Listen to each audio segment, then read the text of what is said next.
Hello everyone, and thanks for joining us for our presentation, Avoiding the Summer Flight Gotchas. Please note that FAA Wings credit is not available for viewing this webinar. If you would like to earn Wings credit, please visit vectorsforsafety.com/online-courses. The same material is presented in a course format, followed by a brief quiz. Completion of the course and the associated quiz will allow you to earn 2 Wings credits, one for Basic Knowledge Topic 2 and one for Advanced Knowledge Topic 2. We will discuss some aspects of summer flying that have played a part in airplane incidents and accidents. This is not intended to be a comprehensive study of summer or warm weather flying. There is much more involved in the subject, but our time is limited. More information can be found on the reference page for this event. I will show you a link to the reference page near the end of the presentation. In case you didn't know, Avemco is a sponsor of the FAST team and pays for the wings that we receive when we complete a phase of wings. The viewing of this recording qualifies for the Avemco Safety Rewards program. At the end of this presentation, I will tell you how you might be eligible for a discount on your aircraft insurance for attending this presentation. So stay tuned. My name is Gene Benson, and I will be your host and presenter for this presentation. I have been flying and teaching about flying for a very long time, but that does not mean that I have all the answers. However, I do have many years' experience in studying aircraft accidents and incidents and finding ways to help prevent them. I encourage everyone to sign up to receive my free and also advertising-free monthly newsletter, Vectors for Safety, and to visit vectorsforsafety.com for much more safety information. There are many pieces to the safety puzzle. What we are doing today is simply looking at a few pieces of the big picture. One of the first gotchas is our own fitness to fly. It is perhaps the most important consideration. After all, until fully autonomous general aviation airplanes come along, we will be the ones to make it happen. For good or for bad, we control the outcome of the flight. Fitness to fly is not like an on-off switch. It is more like a dimmer switch. Of course, there are things that can indicate our fitness to fly is in the off position, but we might be somewhere between off and full on. We are talking about our pilot capabilities, and here's how that works. You may have seen this before, but it is so important that I do it in just about all my presentations, regardless of the level of the pilots. We can look at a graph that plots the pilot capabilities and the anticipated task requirements for a flight. The space between the curves represents the margin of safety. We can see that a normal flight is anticipated and that the pilot capabilities remain fairly consistent for the duration of the flight, with a decrease toward the end due to fatigue. This graph illustrates the same flight with the same task load and the same pilot. But in this case, the pilot has reduced capabilities for some reason. Let's say, for example, that the pilot did not sleep well or stayed out late. We can see that the flight progresses well, but with a reduced margin of safety. Now let's see what the situation looks like if the task load remains the same, but the pilot also has some allergies and perhaps took some over-the-counter medication. As the flight progresses, the meds wear off, and the allergy symptoms return with a vengeance. As the pilot's symptoms return and fatigue increases, the capabilities deteriorate further. Notice that the margin of safety gets pretty thin as the task load increases during the approach and landing. On this graph, the pilot capabilities are unchanged from the previous graph, but an event during the approach and landing phase significantly increases the task load for a few minutes. The event could be an airplane on the runway requiring our pilot to do a go-around, an unexpected gusty condition at a lower altitude, a passenger suddenly becoming ill, landing gear or flap problem, or just about anything else. When the task load exceeds the pilot capabilities, that, at least in theory, indicates an accident will occur. Let's look at how we can keep the capabilities curve as high as possible. We are all familiar with the I'm Safe checklist. Illness, medication, stress, alcohol, fatigue, and eating. Let's take a quick look at the first 2 items. As we mentioned, one culprit under illness is allergies. Many people suffer from summertime allergies. Feeling lousy with allergies can drive that capabilities curve down significantly, but we must be cautious when seeking remedies. We might be able to feel better, but might actually be driving the capabilities curve lower. Any medication containing diphenhydramine is a firm disqualifier when it comes to flying. Both the NTSB and FAA have recommended not flying for 60 hours. That's right, 60 hours after the final dose of any medication containing diphenhydramine. The guidance is actually a little more complicated than that, but it works out to be about 60 hours. I formerly served on the safety committee of NBAA, and this was a really big deal to make the business aviation community aware of the dangers of diphenhydramine. I cannot stress enough how impairing this can be. So let's look at some accident examples. We do not do this to criticize any pilot. We're all human. We're all capable of making errors. We do this so that we might learn some lessons on how to be safer pilots. You see here my standard disclaimer.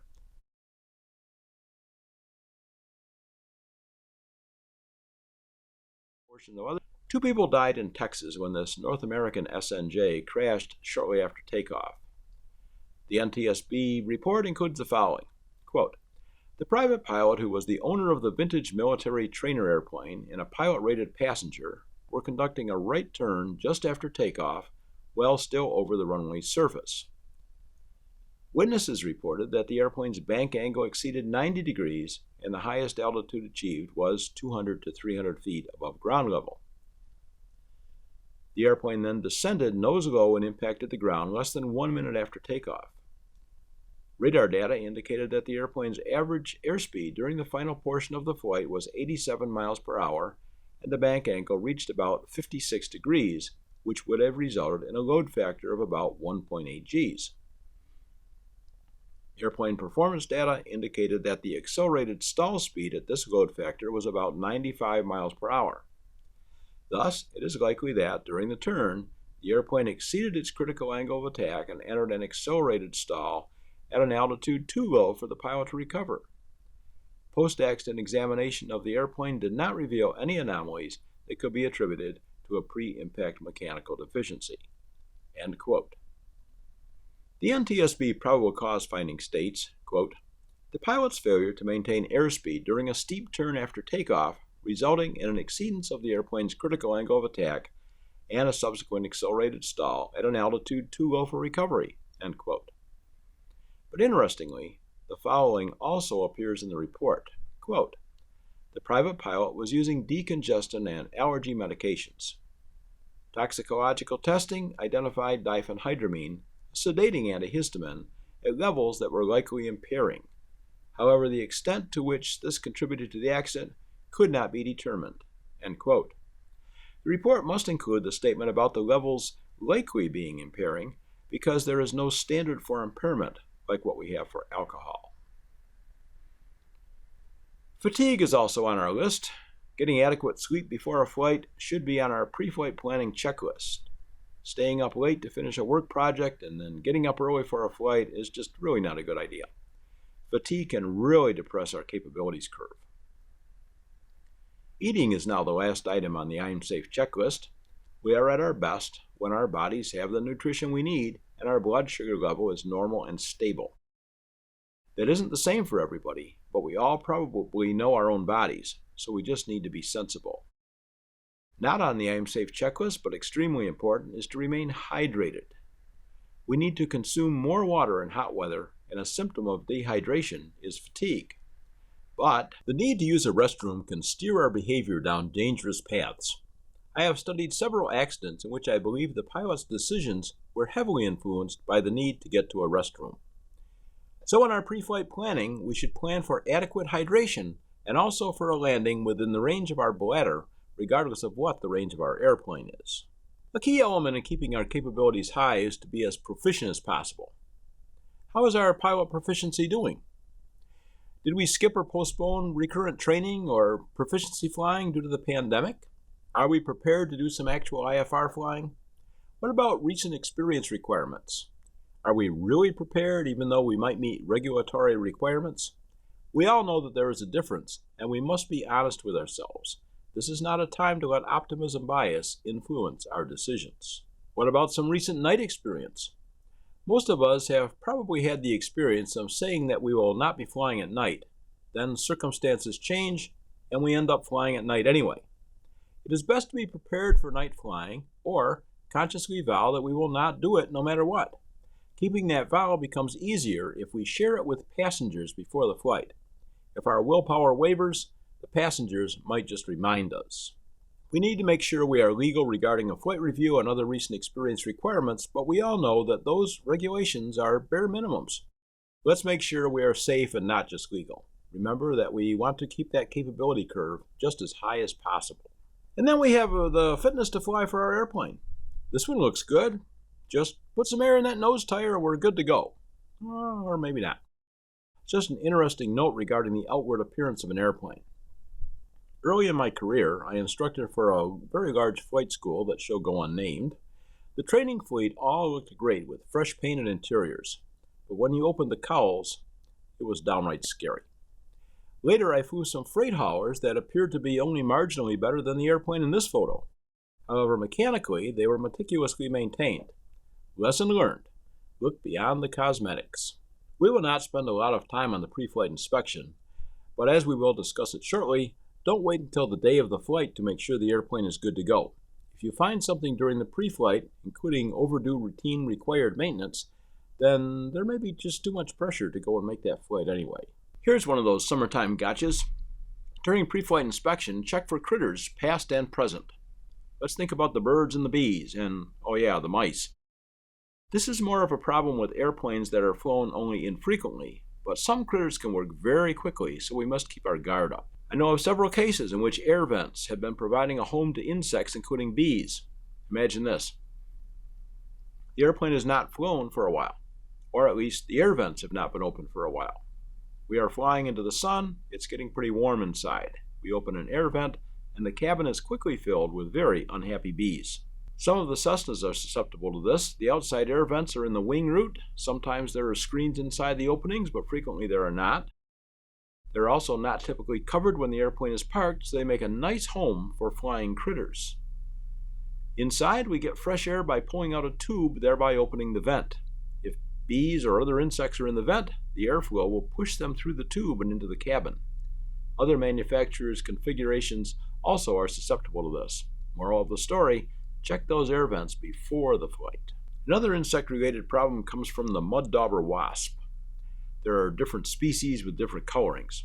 These critters build their nests out of mud and favor small openings for their locations. They seem to really like pitot tubes and fuel vents. Now remember that the pitot tube is connected to the airspeed indicator. A blocked pitot tube means no airspeed indication. That is why we should always check for airspeed alive early in the takeoff roll so that we can safely abort if there is no airspeed indication. If the pitot tube is plugged, it must be cleared by disconnecting the line from the back of the airspeed indicator and using shop air to blow backward through the line. Any other method risks damage to the airspeed indicator. This method will take a little while, even if maintenance is readily available. This is a good time to stress the value of a pitot cover. Some pitot designs are easier to cover than others. If you do not have a cover available, a small strip of masking tape works.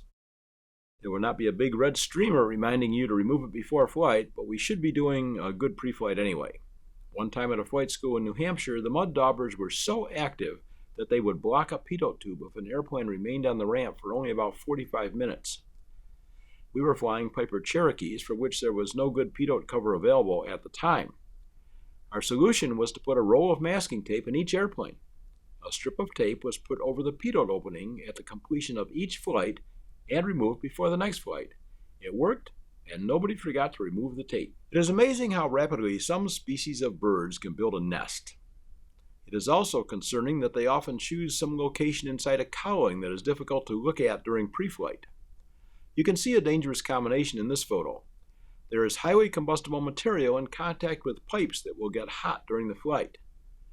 I once experienced a fire inside an engine cowling that was caused by a bird nest. I wrote that up. It's available on the reference page for this presentation. I did not have a photo of a rodent nest in an airplane, but this one is in a car's engine compartment. Rodents are arguably more dangerous than birds because the rodents will chew the wires. Let's look at another accident example. We saw the disclaimer earlier. A Beechcraft 23 sustained substantial damage in this accident, but the student pilot and flight instructor were not injured.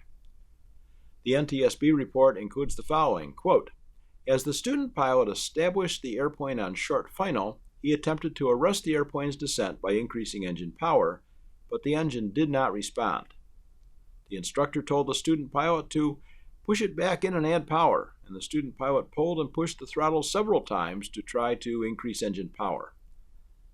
After several unsuccessful attempts to increase engine power, the instructor took control of the airplane and attempted a forced landing. The airplane touched down short of the runway, bounced hard, and struck the landing lights before landing back on the runway." End quote. The accident report also states, quote, "Post-accident examination of the airplane revealed an obstructed right trailing edge fuel vent line that likely blocked venting of the fuel tank and resulted in a negative pressure within the tank, which subsequently starved the engine of fuel and resulted in a total loss of engine power. The airplane's flight manual specified that during a pre-flight inspection, the fuel vent line should be checked for any obstructions. But the flight instructor did not witness the student pilot conduct the pre-flight inspection of the airplane. It is likely that the student pilot did not detect the blocked vent line during the pre-flight inspection. Had more direct supervision been provided by the flight instructor during the pre-flight inspection, the blockage would have been discovered." End quote. Another gotcha can be fuel contamination. There are several ways in which the fuel can become contaminated. The contaminants can include, most commonly, water, but contaminants can also include dirt, jet fuel, and even living organisms. We could have an entire program on fuel contamination, but for now we will just hit some of the most common gotchas. As we said, the most common source of fuel contamination for general aviation airplanes powered by reciprocating engines is water. Water is a problem because it does not burn very well. But beyond that, prolonged presence of water in the fuel system can lead to other problems, including corrosion within the carburetor and the fuel pump. But all pilots know about the importance of taking fuel samples to detect water contamination. Unfortunately, the gotcha here is that it is not as simple and straightforward as we might believe. More on that shortly.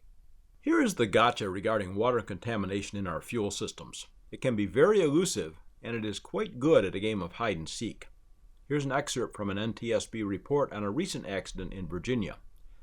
Quote, "During the pre-flight inspection, the pilot sampled the fuel from the right main fuel tank 7 times until no water was present in the sample. He also checked the airplane's left main fuel tank, fuel strainer, and belly sump, and there was no water in those samples. He flew uneventfully to a nearby airport where he intended to perform practice touch-and-go landings. During the takeoff phase of the first practice touch-and-go landing, the airplane was flying about 25 feet above ground level when the engine sputtered. The pilot landed the airplane on the remaining portion of the runway near the departure end, but because there was insufficient runway to stop, he turned the airplane left. The airplane impacted a perimeter fence before coming to rest upright. The fuselage and right wing were substantially damaged." End quote. Of course, taking steps to prevent the water from getting into the fuel is much better than trying to get rid of it. One big step in that direction is to make sure our fuel camps are in good condition. The NTSB accident report also includes the following. Quote, "Examination of the airplane revealed water in fuel samples recovered from the carburetor, the belly sump, and the firewall sump, which indicates that water was still present in the fuel system following the pilot's pre-flight inspection. The examination also revealed a gray putty substance around the right wing fuel cap gasket, which did not appear to be an approved repair. Additionally, before the day of the accident, the airplane sat outside in rain. Given this information, it is likely that rainwater leaked into the fuel system through the improperly sealing right wing fuel tank cap." End quote. The NTSB probable cause states, quote, "The pilot's inadequate pre-flight inspection, which failed to detect and remove all water from the fuel, and maintenance personnel's unapproved repair of the right wing fuel cap, which resulted in fuel contamination and a subsequent partial loss of engine power during takeoff." End quote. Fortunately, no one was injured, but the airplane was substantially damaged. I do not have an estimate of the cost to repair the damage. Recall that the culprit was probably a fuel camp that had apparently been repaired with some sort of putty. I checked with an aviation parts supplier that I have used for many years and found that a brand new fuel cap for a Cessna 152 lists for a retail price of $162.75. Yes, that does seem like a princely sum for a fuel cap, but we just saw the damage that might have been avoided by buying a new cap. My mother used to tell me that an ounce of prevention was worth a pound of cure. Perhaps she was correct. Before we leave this accident, I want to add a personal note. The NTSB report blamed the pilot for an inadequate pre-flight inspection. That is technically true because it is our responsibility to make sure there is no water in our fuel.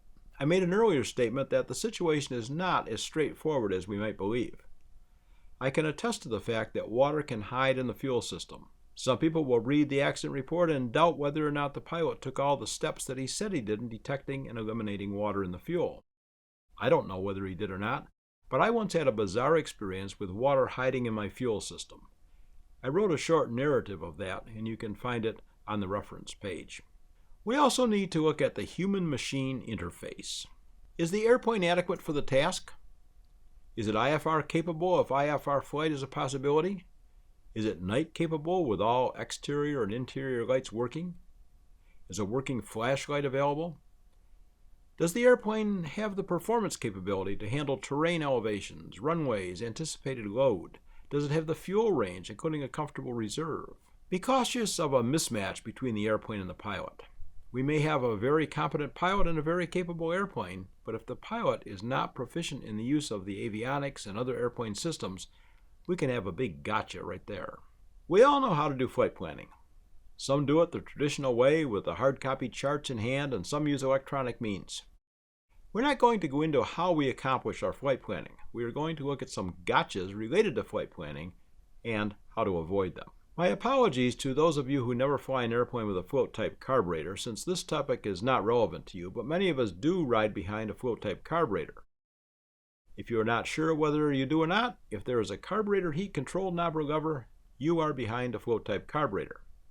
By its design, this type of carburetor is highly susceptible to developing carburetor ice.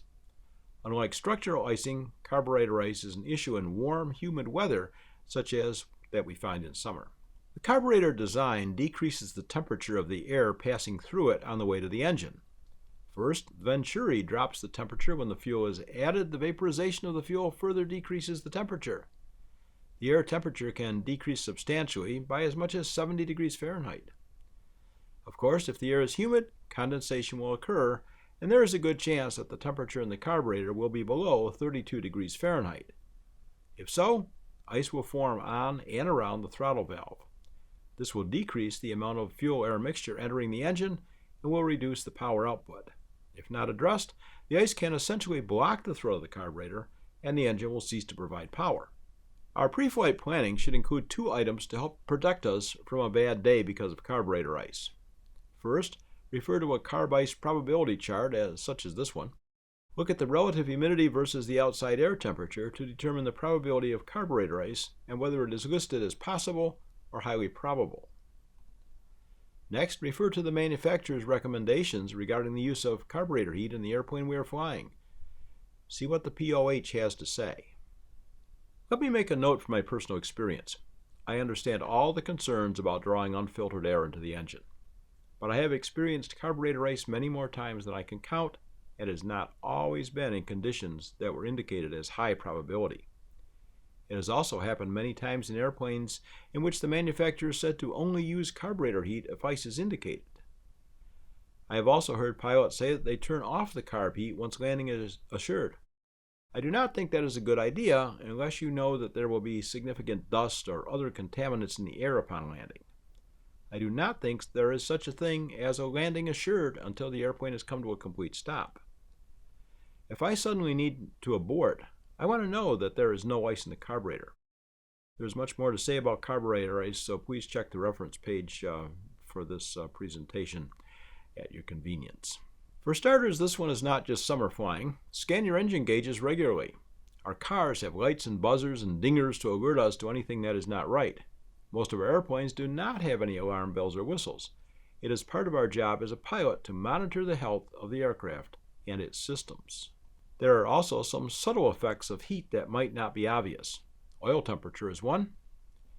The airplane will be expected to stay at climb power longer to reach cruising altitude. This can cause an excessively high oil temperature that can cause a decrease in the oil's viscosity. In addition to decreased lubrication, this can increase oil consumption. The less oil, the less effective the cooling, and a dangerous cycle can develop. Pilots should verify oil quantity at every stop, make more shallow climbs, and carefully monitor oil temperature. Some engines in common use have an auto-rich feature that enriches the mixture at full throttle to provide additional cooling. These engines typically specify that all climbs should be made at full throttle.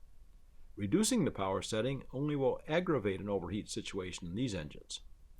Pilots should be sure to know the operating procedures specified by the manufacturer. One other note is that oil temperature gauges can be inaccurate. Before doing something that might make the situation worse, try to verify the high oil temperature by a cross-reference to a cylinder head temperature gauge if possible.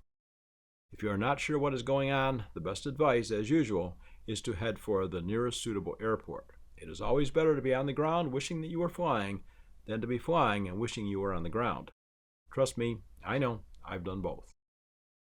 This is what the FAA Airplane Flying Handbook has to say about a high oil temperature indication. The items in the center block are some of the common reasons for high oil temperature, and the items in the right block provide some possible remedies. The manufacturer's checklist may also provide some guidance. This one is simple. It directs us to land at the nearest suitable airport and be prepared for a power-off landing. This brings up something dear to my heart, the importance of an abnormal procedures checklist. Abnormals, as they're called, are things that are not yet emergencies but do require attention. This is a photo of one of the pages from my old Boeing 737 POH. Airlines have abnormal procedures checklists they've had them for many years, and most general aviation manufacturers are now providing them with newly purchased airplanes. But if you are flying, as many of us are, an airplane that was built more than 25 years ago, it is unlikely that we'll have one provided by the manufacturer. If you do not have one, you can create your own. We even have a free course on the subject. A link is provided on the reference page. Density altitude can be a big gotcha, especially if we are not prepared for it and we do not plan for it. Remember that putting the technical explanation aside, density altitude is simple. It's just the altitude at which the airplane thinks it's flying. As temperature goes up, density altitude goes up. As density altitude goes up, aircraft performance goes down. Simple concept. Here is a rule of thumb. Density altitude increases 600 feet for each 10 degrees Fahrenheit above standard temperature for that altitude. Recall that the standard temperature for sea level is 59 degrees Fahrenheit. Also recall that the standard lapse rate is 3.5 degrees Fahrenheit per 1,000 feet.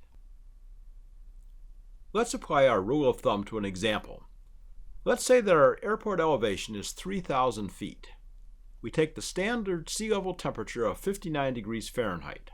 We take our lapse rate of 3.5 degrees per 1,000 feet, multiply it by 3 for our airport elevation, get 10.5, and subtract that from our standard sea level temperature. We get 48.5, and we can round that to 49. That is our standard temperature for 3,000 feet. We take the surface ambient temperature. In our example here, we will say that it is 79 degrees Fahrenheit. Comparing that to our calculated standard temperature of 49 degrees Fahrenheit, we find that we are 30 degrees above standard temperature. That equates to 3 units of 10, so we are 3 times 600 or 1,800 feet higher than our airport elevation of 3,000 feet. Our density altitude for our takeoff is 4,800 feet. Note that this is a rule of thumb and does not provide a precise density altitude. To do that, we need to first calculate our pressure altitude. There will be more about that on our reference page. There's also a way to skip the density altitude calculation and go straight to the effect on aircraft performance. It's called a Koch chart. It's found in many pilot operating handbooks and also in the FAA Pilot Handbook of Aeronautical Knowledge. We just need to put a straight edge on the chart connecting pressure, altitude, and temperature, and it then provides the percent decrease in rate of climb and percent increase in the takeoff distance. We can see in our example here that given an airport pressure altitude of 3,000 feet, an airport surface temperature of 70 degrees Fahrenheit, we will have about a 60% increase in our takeoff distance and about a 40% decrease in our rate of climb immediately after takeoff. Remember that it might be necessary to lean the mixture for a high density altitude takeoff also. Just be sure to follow the manufacturer's guidance on that. We all have our own way of obtaining a weather briefing. We will not discuss how to get a briefing here. There's ample information out there on the various tools available.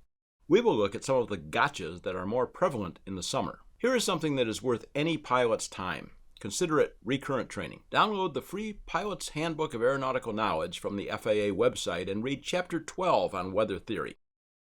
Unless you are a graduate meteorologist, I guarantee you will learn something regardless of how long you have been flying or what you think you already know about weather.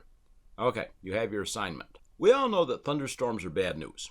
We also know that we should stay many miles away from them because of the wind effects and the turbulence that can be widespread. They also have a nasty habit of upchucking hail, which can travel a great distance before it descends to our altitudes.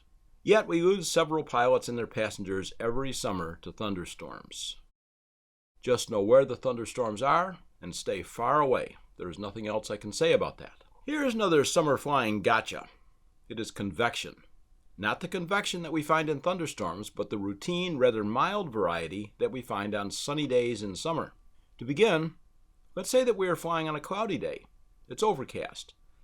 Let's also assume that on a normal approach to a runway, we normally carry about 1,700 RPMs while on final approach.